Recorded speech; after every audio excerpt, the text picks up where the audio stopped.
गांव में लगातार हो रही मौतों ने हर किसी को डरा दिया था।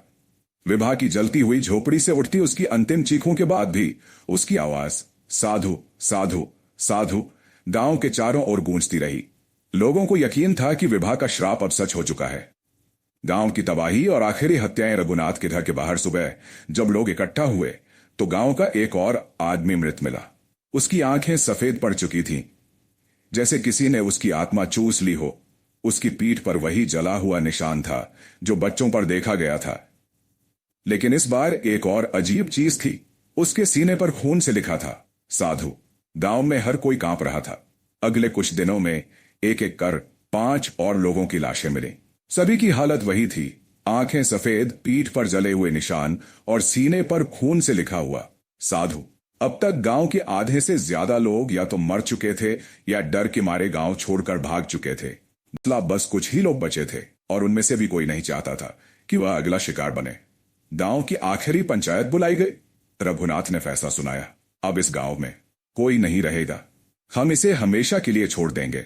गांव के बुजुर्गों ने इस श्राप को रोकने का आखिरी उपाय निकाला। गांव के मुख्य दरवाजे को बंद करके वहां एक बड़ा ताला लगा दिया जाए ताकि कोई दोबारा इस श्रापित गांव में कदम न रख सके। मन गांव के पास एक पुराना शिव मंदिर था जहां के मुख्य पुजारी स्वामी भैरवनाथ जाने माने तांत्रिक थे। उनके साथ उनके 3 खास चेले थे। एक आचार्य रुद्रेश्वर जो मंत्रों का ज्ञाता था, 2 योगी महाकाल जिसने अघोरी विद्या सीखी थी, 3 तांत्रिक नागेंद्रनाथ जो आत्माओं को बांधने की शक्ति रखता था। इन सभी को बुलाया गया ताकि विभा की आत्मा को हमेशा के लिए बंद किया जा सके। भैरवनाथ ने अपनी आंखें बंद करके ध्यान लगाया और कहा, यह आत्मा बहुत शक्तिशाली है, इसे रोकना आसान नहीं होगा, हमें अपने प्राणों की आहुति देनी होगी। उनके चेले भयभीत हो गए, लेकिन वे जानते थे कि अगर वे पीछे हटे तो यह आत्मा पूरे गांव को नष्ट कर देगी। जैसे ही उन्होंने मंत्रों का उच्चारण तेज किया, पूरा वातावरण काला पड़ गया। अचानक एक जोरदार चीख सुनाई दी और विभा की आत्मा हवा में घूमती हुई प्रकट हुई। अचानक हवा में तेज बवंडर उठा और गांव की झोपड़ियां एक एक करके जलने लगी। आत्मा ने अपनी शक्ति से चारों साधुओं को हवा में उठा दिया और जोर से पटक दिया। भैरवनाथ ने अपने शरीर से अग्नि ऊर्जा निकालकर आत्मा पर हमला किया, जिससे विभा की आत्मा दर्द से चिल्लाने लगी। लेकिन जैसे ही भैरवनाथ ने आत्मा को बांधने के लिए मंत्र पढ़ा, विभा ने अपनी पूरी शक्ति लगाकर भैरवनाथ के शरीर को जला दिया। भैरवनाथ का शरीर जलकर राख हो गया, लेकिन उनकी आत्मा शक्ति बनकर बाकी बचे चेलों में समा गई। अब तांत्रिक नागेंद्रनाथ और योगी महाकाल ने एक विशेष तांत्रिक यंत्र निकाला और आत्मा को उसमें कैद करने की कोशिश करने लगे। विभा की आत्मा ने जोरदार संघर्ष किया, लेकिन रुद्रेश्वर ने अपने प्राणों की आहुति देते हुए महाकाल मंत्र पढ़ा। मंत्र के प्रभाव से एक विशाल अग्निचक्र बना जिसने विभा की आत्मा को पकड़ लिया। आचार्य रुद्रेश्वर और तांत्रिक नागेंद्रनाथ ने एक विशेष यंत्र तैयार किया।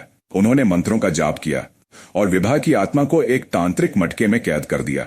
जैसे ही आत्मा उस मटके में गई, उसके अंदर से जोरदार चीखें आने लगी, नहीं, मुझे मत बांधो, मैं लौटूंगी, मैं फिर आऊंगी। इसके बाद साधुओं ने गांव के बाहर उसी बड़े पीपल के पेड़ के नीचे एक गहरा गड्ढा खोदा जहां विभा बैठकर साधना किया करती थी। योगी महाकाल ने कहा, यही स्थान इसकी शक्ति का स्रोत था, अब यही इसकी कैदगाह बनेगा। गड्ढे में मटका रखने के बाद सभी साधुओं ने चारों दिशाओं में खड़े होकर महाशक्ति बंधन मंत्र पढ़ा। महा नमो भगवते रुद्राय भूतनाथाय काल बाधाय स्वाहा। मंत्रों के प्रभाव से एक विशाल अग्नि चक्र बना जिसने मटके को पूरी तरह सील कर दिया। तांत्रिक नागेंद्रनाथ ने आखिरी मुहर लगाते हुए कहा, अब यह आत्मा यहां बंद रहेगी, लेकिन याद रखना, अगर यह कभी मुक्त हुई तो तबाही निश्चित है। गड्ढे को बंद करके उस पर पवित्र चिन्ह बनाए गए और ऊपर से भारी चट्टानें रख दी गईं ताकि कोई इसे दोबारा खोद न सके। गांव के मुख्य दरवाजे पर एक विशाल लोहे का ताला लगा दिया गया, लेकिन आखिरी क्षण में योगी महाकाल ने पीछे मुड़कर देखा और धीमे स्वर में कहा, शक्ति को केवल बंद किया गया है, नष्ट नहीं। कोई अगर इसे फिर से जगाएगा तो विनाश निश्चित है। समय बीतता गया। विभा की आत्मा को मटके में कैद किए सालों हो चुके थे। गांव में जो बच गए थे उन्होंने वहां से निकलकर पास के एक दूसरे गांव में अपना बसेरा बना लिया। इस नए गांव का नाम शिवपुर रखा गया, लेकिन पुराने गांव का नाम लेना भी लोग अशुभ मानते थे। शिवपुर में ही हर्ष नाम का एक युवक था। वह गांव के पूर्व मुखिया रघुनाथ का बेटा था। हर्ष शहर में पढ़ाई करता था, लेकिन इस बार गर्मियों की छुट्टियों में वह अपने दोस्तों के साथ गांव लौट रहा था। उसके साथ दो और दोस्त थे। आरव हर्ष का सबसे अच्छा दोस्त, शहर में पला बढ़ा और भूत प्रेत की बातों पर विश्वास नहीं करता। श्री, उनकी दोस्त, जो हमेशा रोमांचक चीजों में रुचि रखती थी और रहस्यमयी जगहों के बारे में जानने का शौक रखती थी। हर्ष, आरव और श्री ट्रेन से झवाझवी स्टेशन पहुंचते हैं। यह गांव का सबसे नजदीकी रेलवे स्टेशन था, लेकिन अब वीरान सा दिखता था। प्लेटफॉर्म पर सिर्फ एक आदमी खड़ा था, रामू काका, जो उनके घर के पुराने ड्राइवर थे। हर्ष के पिता ने उन्हें जीप भेजने के लिए कहा था। रामू काका ने हर्ष को देखते ही कहा, मालिक चलिए, रात हो गई है, यहां ज्यादा देर रुकना ठीक नहीं। हर्ष और उसके दोस्त जीप में बैठ गए। रास्ता सुनसान था। सड़क के दोनों ओर घना जंगल फैला था। चारों ओर अजीब सन्नाटा था। बस जीप की हेडलाइट्स ही अंधेरे को चीर रही थी। रास्ते में हर्ष ने रामू काका से पूछा, इतना सुनसान क्यों लग रहा है? कोई घर या दुकान तक नहीं दिख रही। रामू काका धीरे से बोले, यहां पहले हमारा पुराना गांव था, लेकिन कई साल पहले एक भयानक घटना हुई थी। उस दिन के बाद से यह पूरा गांव खाली हो गया। श्री उत्सुक होकर बोली, ऐसी क्या घटना हुई थी? रामू काका ने थोड़ी हिचकिचाहट के साथ बताया, यहाँ एक औरत को गांव वालों ने जला दिया था और तब से उसकी आत्मा यहाँ भटक रही है। कोई भी इस रास्ते पर रात को नहीं आता। आरव हंसते हुए बोला, अरे रामू काका, आप भी, ये सब पुरानी बातें हैं, भूत वूत कुछ नहीं होता। रामू काका ने गहरी सांस ली और धीरे से कहा, मानो या मत मानो, लेकिन गांव वालों का डर अब भी बरकरार है। जैसे ही जीप पुराने गांव के मुख्य दरवाजे के पास से गुजरी, श्री ने खिड़की से बाहर देखा और चौंक गई। क्या ये वही गांव का दरवाजा है? उसने धीरे से पूछा। रामू काका घबराते हुए बोले, हाँ, लेकिन यहां रुकना नहीं है, मालिक ने साफ मना किया है। लेकिन आरव उत्साहित होकर बोला, अरे रुककर थोड़ा देख तो सकते हैं।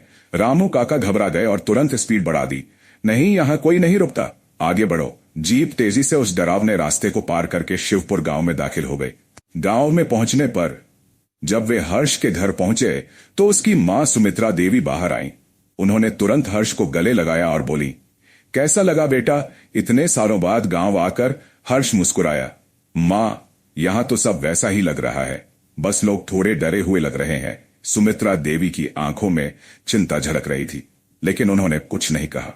लेकिन हर्ष और उसके दोस्तों को अंदाजा भी नहीं था कि इस बार उनकी वापसी एक और बड़े रहस्य का दरवाजा खोलने वाली थी। हर्ष, आरव और श्री के गांव लौटने के बाद माहौल में एक अनजाना सा डर था। गांव के बुजुर्ग अब भी पुराने गांव का नाम लेने से कतराते थे और शिवपुर के लोग रात को घरों से बाहर नहीं निकलते थे। हर्ष को यह सब अजीब लग रहा था। वह इस रहस्य को जानना चाहता था। एक रात जब सब सो रहे थे, हर्ष ने अपनी मां सुमित्रा देवी से पूछ ही लिया, मां, सच सच बताओ, इस गांव में ऐसा क्या हुआ था कि लोग अब भी डरते हैं? सुमित्रा देवी कुछ देर चुप रहीं, फिर उन्होंने एक गहरी सांस ली और बोली, तू जानना चाहता है तो सुन, लेकिन जो भी सुनेगा वो फिर कभी चैन से नहीं रह पाएगा। हर्ष चौंक गया, लेकिन उसने मां का हाथ पकड़कर कहा, मुझे पूरी सच्चाई जाननी है। सालों पहले जब गांव वालों ने विभा को जलाया था, तब उन्हें लगा था कि उन्होंने उसका अंत कर दिया, लेकिन यह सच नहीं था। उस रात जब विभा की आत्मा भटक रही थी, तब कुछ साधु गांव में आए थे। इनमें सबसे शक्तिशाली साधु थे त्रिलोचन बाबा। उन्होंने गांव वालों को बताया, तुम लोग बहुत बड़ी गलती कर चुके हो। विभा अब सिर्फ एक साधारण औरत नहीं रही, अब वो एक शापित आत्मा बन चुकी है। इसके बाद एक बड़ा अनुष्ठान किया गया। विभा की आत्मा को एक तांत्रिक विधि से एक मटके में कैद कर दिया गया। फिर उसे गांव के उस पुराने बरगद के नीचे दफनाया गया जहां कभी विभा पूजा किया करती थी। लेकिन इस अनुष्ठान के दौरान त्रिलोचन बाबा को अपनी जान देनी पड़ी। उन्होंने खुद को बलिदान करके विभा को कैद किया था। गांव वालों ने उसके बाद गांव को हमेशा के लिए बंद कर दिया। गांव के दरवाजे पर एक विशाल लोहे का ताला लगा दिया गया और सबने वहां जाना छोड़ दिया। गांव में आधी रात हो चुकी थी। हर कोई गहरी नींद में था, लेकिन श्री के साथ कुछ अजीब हो रहा था। वह बिना किसी चेतना के अपने बिस्तर से उठी। उसकी आंखें बंद थीं, लेकिन उसके कदम खुद ब खुद घर से बाहर जाने लगे। ऐसा लग रहा था जैसे कोई अदृश्य शक्ति उसे नियंत्रित कर रही हो। उसके लंबे बाल बिखर चुके थे और उसके होंठों पर एक हल्की मुस्कान थी, एक डरावनी मुस्कान। धीरे धीरे वह घर का दरवाजा खोलकर बाहर चली गई। दरवाजा खुला ही रह गया। कुछ देर बाद हर्ष की नींद खुली। उसे बहुत प्यास लगी थी।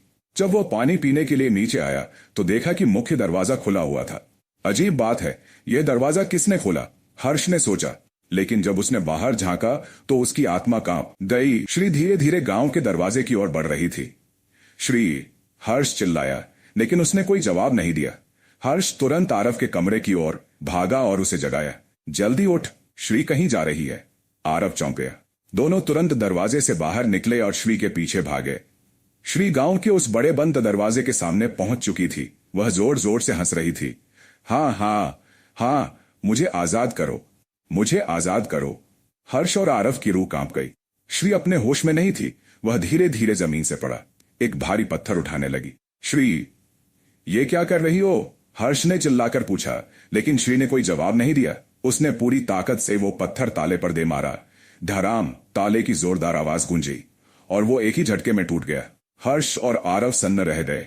तभी जमीन हल्के हल्के हिलने लगी।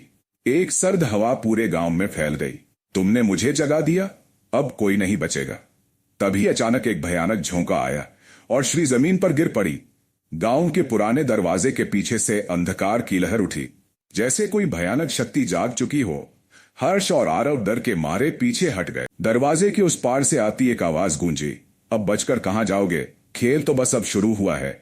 वो लोग कैसे भी करके श्री को लेकर घर पर आ गए, लेकिन किसी को कुछ न बताने की प्रॉमिस किए। सुबह जब हर्ष और उसके दोस्त जागे तो उन्होंने देखा कि गांव में हड़कंप मचा हुआ था।